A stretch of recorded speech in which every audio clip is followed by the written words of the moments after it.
Sa ating pagpapatuloy ng ating pag-aaral tungkol dito sa ang alibugang anak, tingnan natin ang ilang aplikasyon sa buhay ng ating mga naunang bahagi ng ating pinag-aralan. Ang bawat desisyon ay may kaakibat na bunga. Ang mga maling pagpili ay maaaring magdulot ng sakit sa atin at sa ating mga mahal sa buhay. Kapag malayo tayo sa Diyos, madalas nating maranasan ang espiritual na pagkagutom. Pangatlo, ang pagsisisi at pagbabalik. Sa Lucas 15:17-20, magbabalik ako sa aking ama. Dahil nagugutom na yung anak at siya'y nahihirapan na, sabi niya, babalik ako sa aking tatay. Dumating ang sandali na natauhan na ang anak. Inamin niya ang kanyang pagkakamali at nagpa siyang bumalik sa kanyang ama. Hindi siya gumawa ng dahilan o nagsisi sa iba. Tinanggap niya ang kanyang pananagutan. Ang tunay na pagsisisi ay hindi lamang paghingi ng tawad, kundi pagbabago ng direksyon.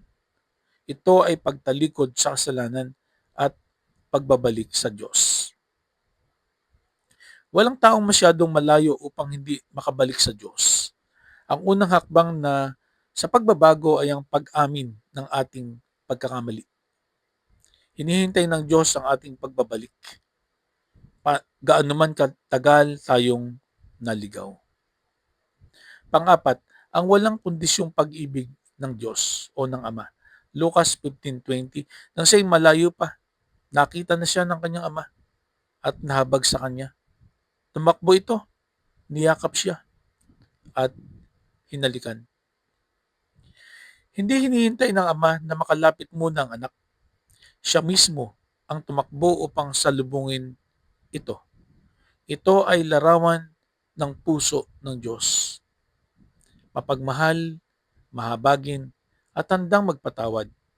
Hindi tinanggap ng ama ang anak bilang alipin, kundi bilang anak pa rin. Ipinakita niya na ang pagmamahal ay higit sa pagkakamali. Ang biyaya ng Diyos ay hindi natin pinaghihirapan. Ito ay kanyang kusang ibinibigay. Kapag tayo ay nagsisisi, handa siyang magpatawad. Hindi tayo tinutukoy ng ating nakaraan, kundi ng pagmamahal ng Diyos sa atin.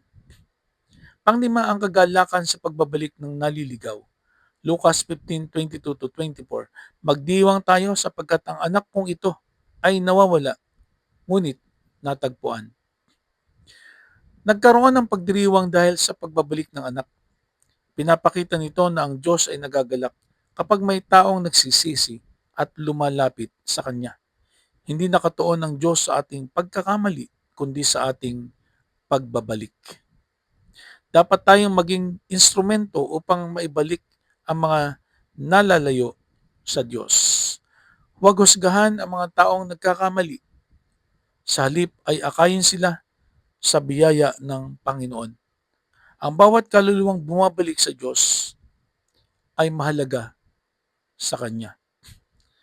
Pagpapatuloy natin ang pag-aaral na ito tungkol sa ang alibugang anak. To God be the glory. God bless you all. Amen.